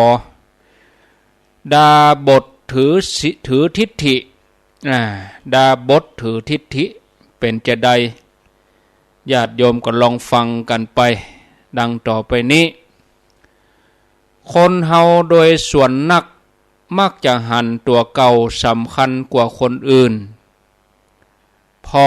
บะล่ำจะหันความผิดของตัวเองความผิดคนอื่นเหมือนภูเขาความผิดตัวเราเหมือนเส้นผมเนี่ยนะเป็นอย่างนี้บางทีก็ชอบที่จะยกความผิดให้ผู้อื่นคว้าเอาแต่ความดีความชอบมาใส่ตัวยิ่งคนที่ถือทิฏฐิคนดื้อรั้นดันทุรังเรื่องอันยังตัวเก่าก็ถูกฝ่ายเดียวนี่นะความเดือดร้อนความวุ่นวายก็จะเกิดขึ้นดังเรื่องนิทานจะนำมาเล่าให้หมู่เฮาทั้งหลายญาติโยมทั้งหลายได้ฟังกันดังต่อไปนี้ในเรื่องดาบทถือทิฏฐิกาลละครั้งหนึ่งมีดาบทหรือว่าฤาษีชื่อว่าเทวละฤาษีเทวละนี่กะบำเพ็ญเพียรอยู่ในป่าได้8 เดือนต้องการจะเปลี่ยนอาหารเปลี่ยนบรรยากาศอยู่ในป่ามาเมินก็มุ่งหน้าเข้าเมืองเพื่อจะเปลี่ยนบรรยากาศเปลี่ยนรสชาติอาหารเมื่อมาถึงเมืองก็เป็นเวลายามเย็นแล้วก็เลยเข้าไปขอพักอยู่ที่โรงงานช่างปั้นหม้อบอกกองดาบทเทวละเข้าไปในโรงงานช่างปั้นหม้อสักบึดหนึ่งก็มีดาบทแถมตนชื่อว่านารัทะเดินทางมาถึงโรงงานช่างปั้นหม้อเหมือนกันแล้วก็ขอพักแรมขอพักค้างคืนอยู่ที่โรงงานนี้1 คืนเหมือนกันเจ้าของโรงงานอันเป็นช่างปั้นหม้อก็บ่กล้าที่จะปฏิเสธก็อู้เอาตัวรอดว่าโรงงานนี้กว้างใหญ่ขอเจิญตั้นอยู่ตามชอบใจของตั้นผู้เข้าไปมาก็ขอให้เข้าไปพอเอาสะดวกสบายของท่านนะเอาตามชอบใจของดาบทผู้เข้าไปก่อนเตอะนี่ญาติโยมท่านทั้งหลายนาลัทธะดาบทก็บอกว่าโอ้ท่านอาจารย์ถ้าท่านบ่ลำบากใจผมขอค้างคืนที่โรงงานแห่งนี้สักคืนหนึ่งเนอะนาลัทธะดาบทก็เข้าไปตั้งในขอโอกาสขออนุญาตกับเทวละดาบทผู้มาก่อนเทวละดาบทก็กล่าวตอบว่าโรงงานนี่กว้างใหญ่เจิญตั้นพักผ่อนตามสบายเตอะแล้วดาบททั้งสองก็สนทนากันตามประสานักบวชเวลาจะนอนนาลัทธะดาบทก็สังเกตแล้วกำหนดที่นอนของเทวละดาบทกับประตูไว้อย่างดีแล้วถึงนอนส่วนเทวละดาบทเวลานอนก็กลับบ่นอนในที่ของตนกลับไปนอนขวางประตูเอาไว้ตกตอนดึกมานาลัทธะดาบทจะออกไปทางนอกก็เกิดว่าจะออกไปทางเท้าออกไปทางตีนของเทวละดาบทก็เลยไปย่ำใส่สดาของเทวละดาบทเต็มฝ่าเท้าเต็มตีน เทวราชดาบสสะดุ้งตื่นเฮ้อมาย่ำสะดาเฮาเนี่ยหยังนี่แล้วก็จมบนพึมพำนาลัทดาบสตกใจก็กล่าวกำขอโทษผมเองท่านอาจารย์ผมบ่ฮู้ว่าท่านมานอนที่นี่นะดาบสป่าเฮ้ยนะเตียวบ่พอตามาตาเรือย่ำเข้ามาได้ดีบ่มาย่ำใส่คอเฮานี่เทวราชดาบสก็จมไปอย่างอีส่วนนาราธดาบสก็เห่งออกไปทำธุระทางนอกของตัวเก่าเนี่ยทางเทวราชดาบสก็คิดว่าดาบสนี่ตอนออกไปนี่นะย่ำใส่สดาเฮาต้องระวังเมื่อคิดอย่างอันก็เลยนอนกับหัวแถมไม่นะเอาตั้งหัวไปตั้งเท้าตั้งเท้าไปตั้งหัวนี่เมื่อนาราธดาบสกลับเข้ามาเกิดว่าตอนเฮาออกไปแต่กี้เนี่ยเฮาไปย่ำใส่สดาอาจารย์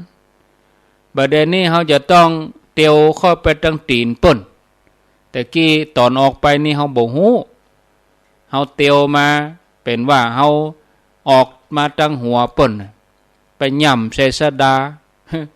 บัดเดี๋ยวนี้เฮาเข้ามาแล้วเฮาจะต้องไปตั้งตีนแต่บ่ฮู้ลูกอาจารย์ดาบสตนนั่นน่ะปีนหัวปีนตีนเนี่ยญาติโยมทั้งหลายปิกเข้ามาแถมกำโอ้ไผมาย่ำคอเฮานี่เทวราชดาบสห้องเลยโอ้ยไผมาย่ำคอนี่ขอโทษว่าผมบ่ได้ตั้งใจผมต้องการจะเข้ามาตั้งตีนผมบ่ฮู้ว่าอาจารย์นอนอย่างอี้ขอโทษครับนาราธดาบสก็ขอโทษด้วยความจริงใจนะญาติโยมท่านทั้งหลายโอ้ดาบสป่าทีแรกตอนแรกย่ำใส่สดาเฮาบัดเดี๋ยวนี้มันย่ำคอเฮานี่เฮาจะบ่ยกโทษให้ท่านแล้วเทวราชดาบสอู้ด้วยความโมโหตะวันพระอาทิตย์มีรัศมี1 ปันมีเดช100เมื่อพระอาทิตย์ขึ้นมาในเวลาเจ้าขอให้ศีรษะของท่านจงแตกเป็น7 เสียงเทวราชดาบสแจ้งนาราธดาบสที่ไปย่ำใส่สดาไปย่ำใส่คอตัวเก่าแจ้งป่นนะเนี่ยโอ้ท่านอาจารย์ท่านยังบ่มีน้ำใจในขณะที่ข้าพเจ้าผู้บ่มีความผิดก็ขอโทษแล้วรู้ท่านก็มาแจ้งเฮานี่ดีละนะข้าพเจ้าจะขอแจ้งท่านพ่องผู้ใดผิดขอให้ศีรษะของผู้นั้นจงแตกผู้ใดบ่ผิดขอให้ศีรษะจงอย่าแตกนาราธดาบสกล่าวบอกว่าขอให้แจ้งตอบไปอย่างนี้ศรัทธาญาติโยมนาราธดาบสอูกับเทวราชดาบสด้วยความรู้สึกผิดหวังก็แจ้งกันไปแจ้งกันมาว่าพระอาทิตย์มีรัศมี1 ปันมีเดช100เมื่อพระอาทิตย์ขึ้นมาในเวลาเจ้าขอให้ศีรษะของท่านแตกเป็น7 เสียงแจ้งกันไปแจ้งกันมาอย่างอี้นาราธดาบสนี่มีฤทธิ์สามารถรู้อดีตอนาคตได้ฉะนั้นเมื่อแจ้งแล้วก็พิจารณาเพราะว่ากรรมแจ้งเนี่ยจะตกถึงแก่ผู้ใดก็ได้คำตอบว่ากรรมแจ้งเนี่ยจะตกที่เทวราชดาบสโดยความอินดูที่จะอนุเคราะห์ก็เลยห้ามบ่ให้ตะวันเนี่ยขึ้นโดยกำลังฤทธิ์ของตนเมื่อตะวันบ่ขึ้นชาวบ้านชาวเมืองก็เดือดร้อนชาวเมืองก็ยกขบวนกันไปร้องทุกข์ต่อพญาเจ้าเมืองพญาเจ้าเมืองรับสั่งสืบหาสาเหตุเป็นจะได้ตะวันบ่ขึ้น ได้หู้สาเหตุแล้วก็พญาเจ้าเมืองก็มาที่โรงงานช่างปั้นหม้อเมื่อไปถึงแล้วก็ไหว้ดาบสนาลทะแล้วพญาเจ้าเมืองก็ประทับที่นั่งอันเหมาะสมพญาเจ้าเมืองก็ถามนาลทะดาบสว่าท่านนาลทะเป็นเพราะเหตุใดพระอาทิตย์ถึงบ่ายขึ้นนาลทะดาบสกราบทูลเรื่องดาวต่างๆให้พญาเจ้าเมืองทรงทราบเมื่อพญาเจ้าเมืองทรงทราบความจริงทุกอย่างพญาเจ้าเมืองก็ถามแถมว่าแล้วเนี่ยจะใดจึงจะบ่มีอันตรายแก่ท่านเทวราชดาบส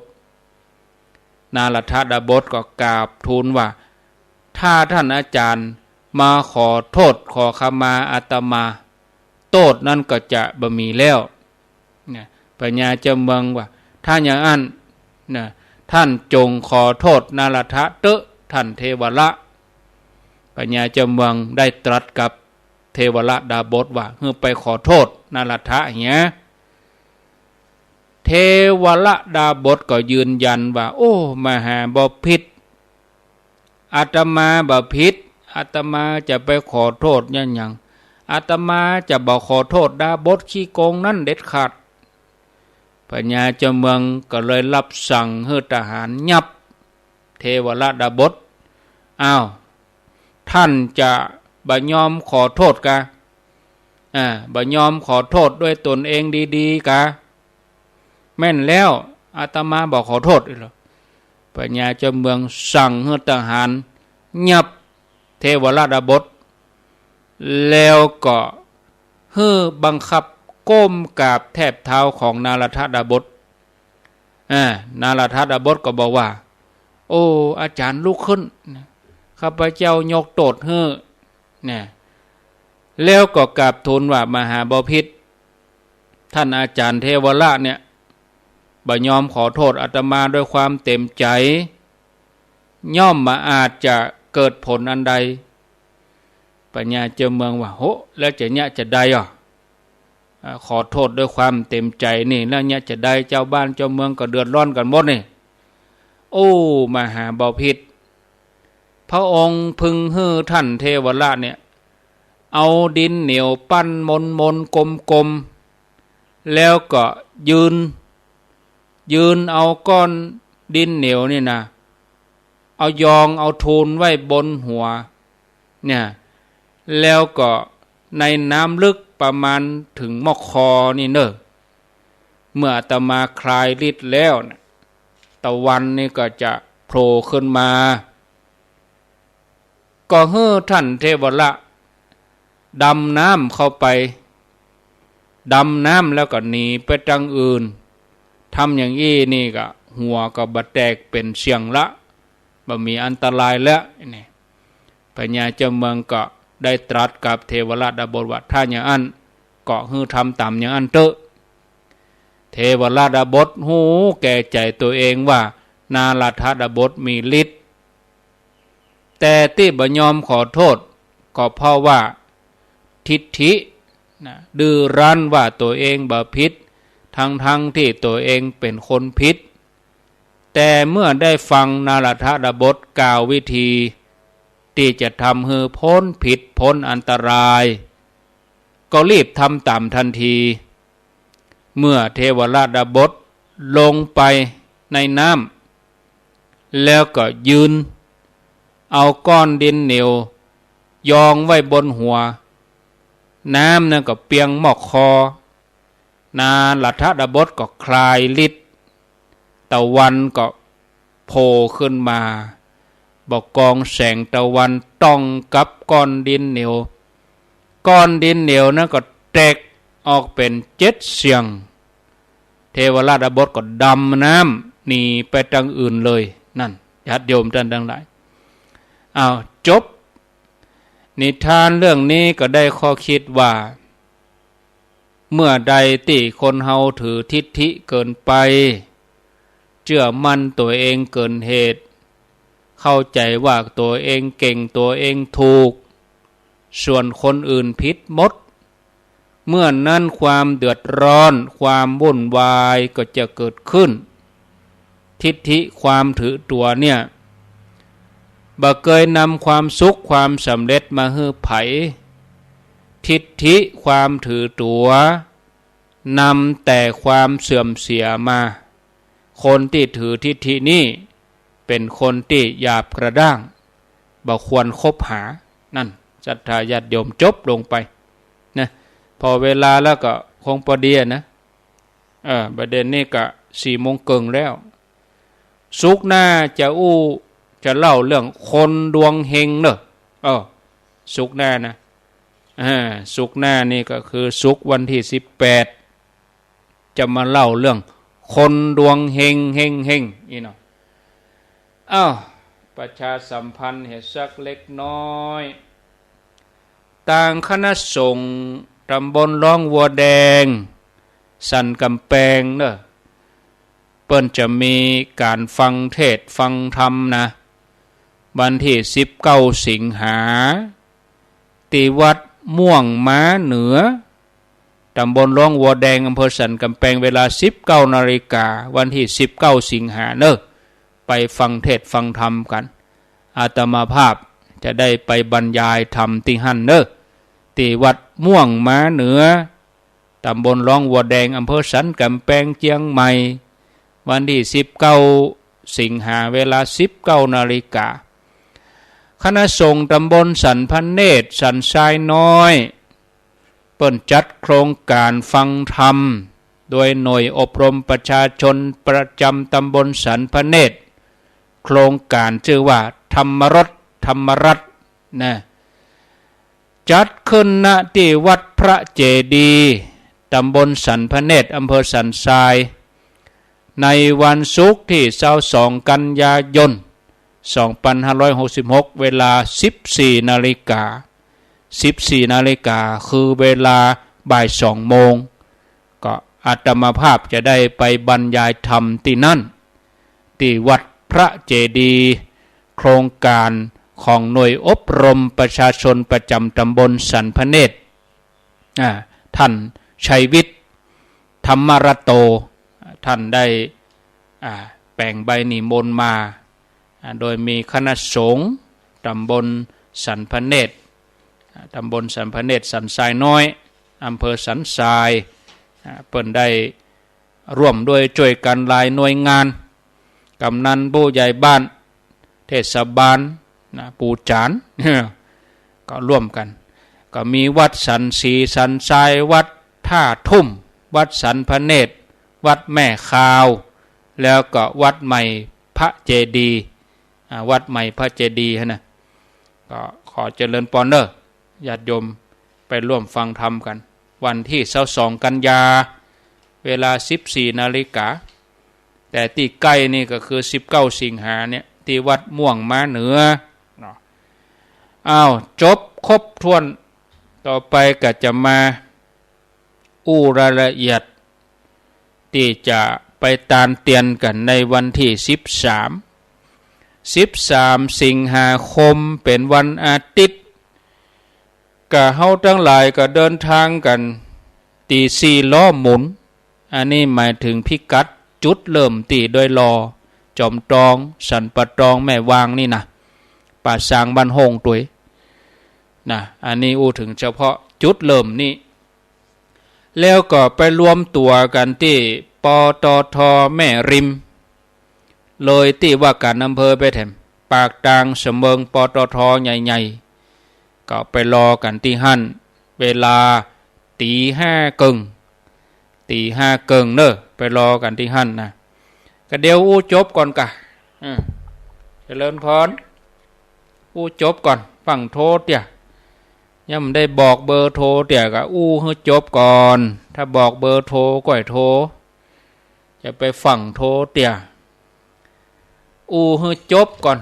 เรื่องไปตามเตียนก่อนก็เดียวก่อนเด้อตึกไหนแล้วตึกปตท.แม่ริมกับปากตางเสมิงตีหั่นตีห้าเกิงส่วนพระเจ้าพระสงฆ์ครูบาอาจารย์นี่ก็ให้ล่วงหน้ามาก่อนเลยเด้อครูบาอาจารย์ศรัทธาที่รับพระเจ้าพระสงฆ์ ก็ฮือล่วงหน้าไปก่อนไปฉันเจ้าที่ห้วยงูในเวลา7 โมงครึ่งบ่เกิน8 โมง7 โมงครึ่งฮือถึงเนอะก็คงพอดีออกตี4 5 6 7 4 ชั่วโมงก็ถึงอยู่วันนั้นแต่มาไปกับประมาณเนี้ยประมาณ4 ชั่วโมงก็แม่เจ้ามันโล่งดีนะไปถึงปุ้นบ่ควรเกิน7 โมงครึ่ง8 โมงครึ่งนี่8 โมงนี่ขวายละพูดถึงเรื่องถ้าจะฉันเจ้านะ8 โมงก็ได้อยู่เนาะเฉพาะครูบาอาจารย์ส่วนญาติโยมก็กินข้าวน้ำข้าวไงกันที่บ้านวัดโสภณารามวัดห้วยงูในตีห่อเข้าไปกับเตเข้ากินกันแต่เปิ้นกับแปลงเลี้ยงอยู่เป็นข้าวต้มเปิ้นกับมีเลี้ยงอยู่แต่หมู่เฮาที่ห่อไปเฮาก็เตห่อเข้ากินกันหั่นพักถึงรถพัดถึงคนเนาะญาติโยมจุดที่2ที่จะรวมกันกะที่ปักตังปางกว้างแม่แตงหน้าค่ายพระนเรศวรมหาราชเวลา6 โมงครึ่ง6 โมงครึ่งมาเจ้านะไผไปจ้าก็คือบัดตันแล้วก็ญาติโยมก็จะไปถึงที่ห้วยงูในเนี่ยก็บ่เกิน9 โมงประมาณ8 โมงครึ่ง9 โมงเนี่ยนะถ้าเขาออกจากแม่แตง6 โมงครึ่งนะ6 โมงครึ่งก็คือ6 โมงครึ่งจริงๆตี 5 ครึ่งก็คือตี 5 ครึ่งจริงๆตี 5 ครึ่งก็คือออกนะถ้าไผไปถึงก่อนตี 5ก็คือไปเอาเบอร์ก่อนอาตมาจะมอบเบอร์ติดรถให้กับผู้กองชัยพรพิมพ์สมุทรเนาะเป็นเจ้าหน้าที่สถานีแล้วก็มีรถเครื่องเสียงของสีพลอยรถสีพลอยประดับยนต์เปิ้นเอารถเครื่องเสียงไปตวยกับไปถึงหั่นก็ไปรับเอาที่รถเครื่องเสียงหั่นเนอที่ผู้หมวดชัยพรผู้กองชัยพรหั่นสำหรับเบอร์ติดรถไปรับที่หั่นส่วนเวียงปะเป้าอันนั้นไปเอาเบอร์ติดตู้ลุงดอยมันผูกก่อนจะเอาไปฝากนะส่วนการทำบุญนี่เฮาก็ทำกันที่บ้านห้วยงูในฮะน่ะถึง9 วัด10 วัดจะเอาเตียนไปตั้งบนผูกเอาเตียนไปตั้งแล้วเฮาก็เข้าแถวกันไปหอมจอมเขียนซองลูกบ้านไปเลย10 ซองเนอะส่วนรายละเอียดปีกย่อยเขาจะตานกันน้ำกับไฟก็ว่าจะตานพระคุณเจ้าตัวนั้นตัวนี้พิเศษนั่นก็แล้วแต่จะตานบุคคลตานเฉพาะตนนี่เนาะตานเจาะจงตนนั้นตนนี้ก็ตามเจตนาแต่ที่เขาจะตานเตียนนี่ก็คือเขียนไว้อยู่10 ซองที่เขาตาน9 วัดนั่นคือเตียน9 เล่มแล้วก็ตานที่ห้วยงูในนั่นแถมก็สำหรับที่ห้วยงูในนั่นก็เป็นปัจจัยสมทบเป็นปัจจัยต้นบุญที่จะบูรณะซ่อมแซมพระธาตุเจดีย์วัดโสภณารามที่ห้วยงูในเนาะอันนี้ก็เชิญชวนร่วมกันญาติโยมทั้งหลายในวันที่13ก็เรื่องรถนี่มีปัญหาแล้วสรุปรถนี่ก็รถตู้ตอนนี้มีอยู่69 กันแล้วก็รถส่วนตัวก็คือว่ารถปิกอัพรถเก๋งรถอย่างส่วนตัวอีนะรถครอบครัวอีนะอันนี้นี่คือรถส่วนตัวมี27 กันรวมแล้วก็เป็น96 กันที่เปิ้นบ่ได้แจ้งมาก็มีบ่ได้แจ้งก็มีรถครูบาอาจารย์ครูบาสังฆาเนี่ยก็กาพระเจ้าพระสงฆ์ก็ประมาณเกือบ30 รูปพระที่ไปนะพระสงฆ์สามเณรครูบาอาจารย์ก็ประมาณ30 ตนที่จะไปตานเตียนกันนี่นะนำศรัทธาญาติโยมเฮาส่วนญาติโยมเฮาก็ประมาณเฮาก็ตีเป็นปันประมาณ 1,000 ชีวิตนี่เนาะก็รถนี่ก็96รถที่บ่ได้แจ้งแหมนี่เฮาก็ไปตามนั้นเราก็ในพื้นที่แถมในพื้นที่ก็มีญาติโยมทั้งแม่อาชัยประการญาติโยมทั้งเมืองฝางญาติโยมในพื้นที่ญาติโยมจะไปหอมบุญจะไปร่วมที่ห้วยงูในก็ได้หรือญาติโยมจะไปหอมห่วมบุญที่พระบาทอุดมปุ่นเลยก็ได้แต่เขาจะตานกันที่พระบาทอุดมเวลา10 โมงครึ่งนะห้วยงูในนี่เขาไปถึงหั่น8 โมงไป9 โมงไปเขาก็จะออกจากห้วยงูในนี่ประมาณสัก10 โมง 10 โมงเฮาออกจากห้วยงูในจัดขบวนกันท่านน่ะแต่ว่าตอนที่เฮาลุกจากเวียงป่าเป้าลุกจากเจียงใหม่ลุกจากจอมทองลุกจากบ้านฮงลุกจากเวียงหนองร่องเฮาลุกจากแม่วางสันป่าตองป่าซางไปนี่เฮาก็ต่างคนต่างไปนะคือบ่เฮาบ่ได้ไปเป็นคณะเป็นหมู่คือจุดรวมกันก็คือปตท.แม่ริมติดเบอร์แล้วก็ไปเลยไผได้เบอร์แล้วก็ออกไปเลยนะบ่มีการเลี้ยงเบอร์รถอย่างเสียอย่างนะตามใจตามประชาธิปไตยแล้วก็ไปชะลอไผที่บ่ได้เบอร์เนี่ยไผที่ไปก่อนบ่ได้เบอร์เตื้อก็ไปรอที่ค่ายนาเลสวนตชดแม่แตงอันนั้นก็ไปอยู่ที่หั่นไปติดเบอร์ส่วนไผที่ได้เบอร์แล้วรถกันใดที่ได้เบอร์จากปตท.แม่ริมเฮาได้เบอร์จากหั่นแล้วไปเลยทยอยไปเลยบ่ต้องจอดแล้วฮึทยอยไปเลยอันนี้เฉพาะจุดที่2นี่คือรถกันที่ยังบ่ได้เบอร์เตื้อเนี่ยแล้วก็ไปที่ค่ายนเรศวรนั่นไม่ควรเกิน6 โมงครึ่งบ่ควรเกิน6 โมงครึ่งถ้า6 โมงครึ่งก็คือออกไปเลยก็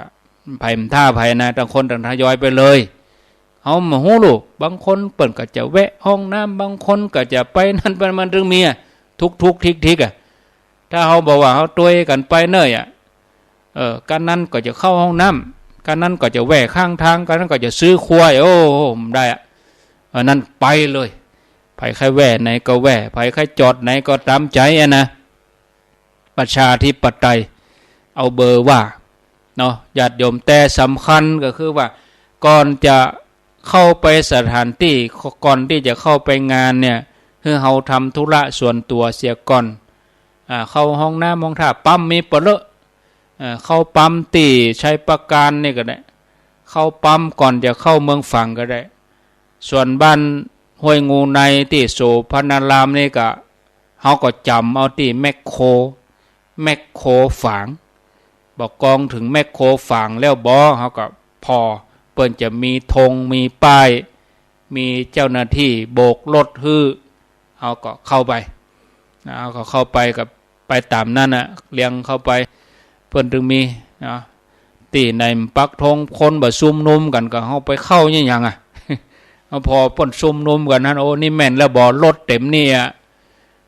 ก็แม่นนะก็ไปเรื่อยๆตางเข้าไปเสร็จเรียบร้อยแล้วก็เอาก็ไปตานกันที่พระบาทอุดมนั่นตานเหี่ยก่อนตาน10 โมงครึ่งตานเสร็จเรียบร้อย11 โมงก็ฉันเพลถวายภัตตาหารกินข้าวเสร็จเรียบร้อยเที่ยงปุ๊บกันนั้นไผจะไปตั้งใดก็ไปแว่วัดนั่นไปตานวัดนี้ไปแอวบ้านปี่บ้านน้องก็อันนี้ก็แล้วแต่เฮาก็ไล่เวลาหาคนที่เปิ้นอยู่ไกลเนาะศรัทธาญาติโยมตานก่อนเที่ยงเด้อตานก่อนเที่ยงตานก่อนเพลสำหรับงานที่พระบาทอุดมก็อันพวกก็จะมีอาตมาเขาจะไปหลายอยู่พวกจะเอาแก๊สเอาหยังไปเนาะจะเลี้ยงก๋วยเตี๋ยวมีก๋วยเตี๋ยว2 ปันถ้วยเอาเลี้ยงที่พระบาทอุดมหั่นน่ะก็มีคนแจ้งเจตนาก็อนุโมทนาบุญโดยเปิ้นแจ้งเจตนาไว้จะเลี้ยงหมู่ศรัทธาเฮาหมดทุกคนนี่นะเวลาบ่ายที่พระบาทอุดมก๋วยเตี๋ยว2 ปันถ้วยส่วนญาติโยมจะไปเลี้ยงน้ำเลี้ยงหยังก็แจ้งที่หลวงพ่อพระครูสุจิตานุรักษ์เด้อเลี้ยงน้ำเลี้ยงข้าวกาตั้งโรงทานเป็นร่วมทำบุญครูบาอาจารย์อีนะก็ขอเจริญพรได้เนาะพอเวลาแล้วก็เปาะเนาะประเดี๋ยวนี้4:44 นาทีโทรมาได้เลย0998366322มีเข้ามาจะจะจ๋าจะโทรเข้ามาก็ขอเจริญพรโทรเข้ามาเลยโทรเข้ามาเลย0998366322 08366322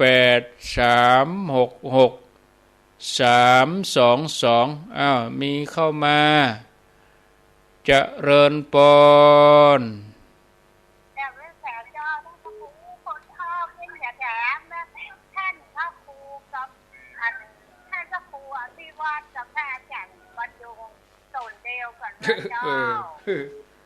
ตนเดียวกันนะเนาะ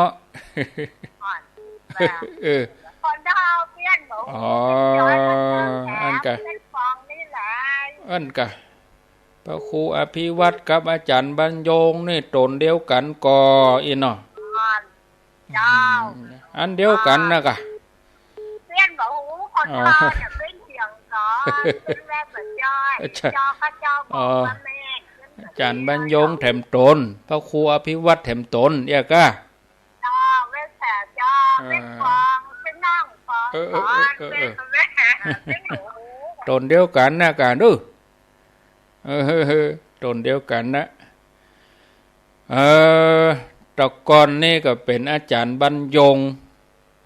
ฟังกันเมื่อก่อนเบิ้นแล้วเนาะไป10 กว่าปีละเช้าแล้วก็สมัยอยู่ด้วยน้อยเมื่อก่อนล่ะอาจารย์บรรยงเมื่อก่อนนี่0998366322มีเข้ามาไผจะอู้จะจาก็ขอเจริญปน0998366322ฮับแล้วไว้จ่าเจ้าโทรจากทางใดจากแม่อ้อยบ้านวังหม้อลำปางนวัดที่สาวเจ้าได้ยินชัดดีเนาะได้ยินชัดเจนดีเจ้าแม่เจ้านี่ลูกกี่โมงวันนี้ฝนมาตก2 วันมาเนี่ยแดดเจ้าถามว่าเมื่อเจ้าเนี่ยลูกกี่โมงตอนเจ้าตอนเจ้าแต่คืนนี้บ่ได้รับเลยเจ้าพอทำเบรกเจ้าวันรวดเจ้าตั้งวันผูกไปตั้งวันผูกไปก็ลองฟังตีนี่อันเนอะตี 3ลองฟังพอเนอะเจ้ารายการวันผูกนะบางคนก็อาจจะนอนบันลับบางคนอาจทำงานแล้วก็บ่ได้โทรไปได้เจ้าสาธุเนอเจ้าสาธุกะตั้งวันผูกไปก็ลองฟังดูมีคนนักนะคนฟังนักนะมาเจ้านี่คนเฒ่าเป็นลูกเจ้าอย่าตี 3 ตี 4นี่ลูกแล้วคนเฒ่าบางท่านเพิ่นก็นอนบัดลับบางคนเพิ่นก็ทำงานอย่านะ0998366322มีเข้ามาโทรเข้ามารับสายลุดไปแล้วลุดไปเหรอล่ะเข้ามาแถมใหม่เข้ามาใหม่เนอะ0998366322มีเข้ามาจะอู้จะโทรเข้ามาแจ้งผลการรับฟังโทรมาถามปัญหาก็ว่าโทรมาฮื้อกำลังใจก็เจริญปนโทรมาได้รับก่อนเนาะเจริญพรจ้าไว้พระเจ้าโทรจากที่ไหนโทรเตี้ยเจ้าแม่บุญปันกะเจ้าอาจารย์บรรยงกับพระครูอภิวัตนี่ตนเดียวกันก็อันเดียวกันนะกะอันเดียวกันนะเนาะเจ้าเดียวกันเจ้าจังแม่นวะฮะมันใจก็อาจารย์บรรยงเป็นอ้ายพระครูอภิวัตเป็นน้องมันถามกะมันถามตะกี้ล่ะอันเดียวกันนี่กะสองพี่น้องไอ้ก็บอกว่าจ้ะ2พี่น้องเนาะจ้ะสองพี่น้องจ้ะอยู่ดีมีสุขเด้อเจ้าไว้สาเจ้าบุญปันแม่บุญปันนี่เปิ่นไป5กันก่อนปีหน้านี่เขาจะไปอีสานพุ่นนะปีหน้านี่ว่าไว้ก่อนปีหน้า ไปหลวงปู่แสงไปหลวงพ่อคุณไปหลวงตามหาบัวอีเนาะปีหน้านะไปตานเตียนกัน0998366322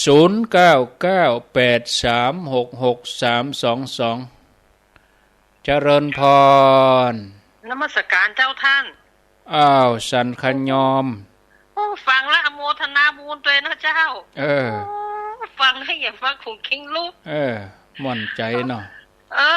จะได้บ่ได้ไปตัวพอดีผูกจะไปเลี้ยงข้าวหมู่ปฏิบัติธรรมเจ้าไม่เป็นหยังก็เอาบุญทั้งนั้นได้น่ากะกูไปกันหลายมาอันฟังแล้วโมทนาบุญตัวเห็นว่าดีใจตัวเจ้าบุญมันมีท่านี้นักแท้ๆเป็นของทุกคนเนอะบุญเป็นของทุกคนเลยน่ะโมทนาบุญด้วยนะเจ้าท่านฟังอยู่นะเจ้าสาธุโอ้ลูกตี 3นี่บ่ไหวก็ท่านโอ้ตี 3นี่ก็จัดรายการแล้วลูกก็ว่าท่านน่าจะบ่ไหวก็วันพุธเป็นคิวตุลุงยองนะวันพุธเอาเปลี่ยนกันนี่เปลี่ยนกันกะอ๋ออาตมานี่จะฮับวันติดอีน่ะเจ้าวันติดแล้วก็วันพุธเนี่ยวันติดวันพุธแม่นอาตมาฮับวันติดกับวันพุธเปลี่ยนกันโมทนาบุญด้วยเจ้าท่านอยู่ดีมีสุขเจ้านมัสการเจ้าเมื่อล่ำได้จัดตี 3เนี่ยเจริญพรเจ้าไว้สายเจ้าโทษจากที่ไหนสมัยปงยังโคกเลยเจ้าปงยังโคกเนาะปงยังโคกก็จะมีงานจัดกันนี่ก็รัฐบาลอุดมเนาะตรงกันเป็นยังมันตรงกันเนาะมันเป็นยังโอกาสหน้าก็มีอยู่ไว้เตือนหน้าโอ้ดีกะอนุโมทนาบุญอนุโมทนาบุญด้วยเนอ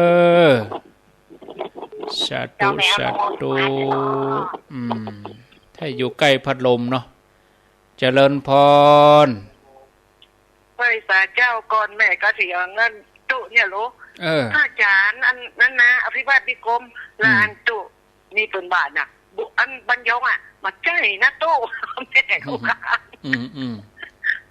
เป็นรู้จักกันเนาะเนี่ยเป็นมาเป็นท่านพระครูบนเปลี่ยนแหมจื้อเนาะเป็นแหมจื้อกะแหมโตนนะแหมโตนมาหาแม่เขาก็ห้องประตูมาหามาเดียวเป็นพระครูอย่างนั่นการไปเถียงเปิ้นเป็นว่าคนเดียวกันสาธุไม่ให้กำลังใจนะอยู่ดีมีสุขศรัทธาป่าลานจะเลินพรมาตรการพระอาจารย์เจ้าภัยโทษจากดังใดภัยที่ไหน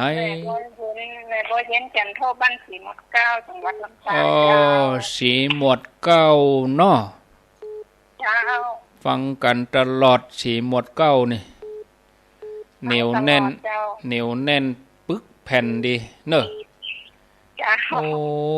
เกาะกลุ่มกันเหนียวแน่นกันไปอย่างนี้เนอะอยู่กันไปเมินก็จะไปตัวปะกันปุ่นเนาะจะออกกี่โมงนี่พี่น้องลำปางออกตี 4เหมือนกันตี 4เหมือนกันกะตี 4นี่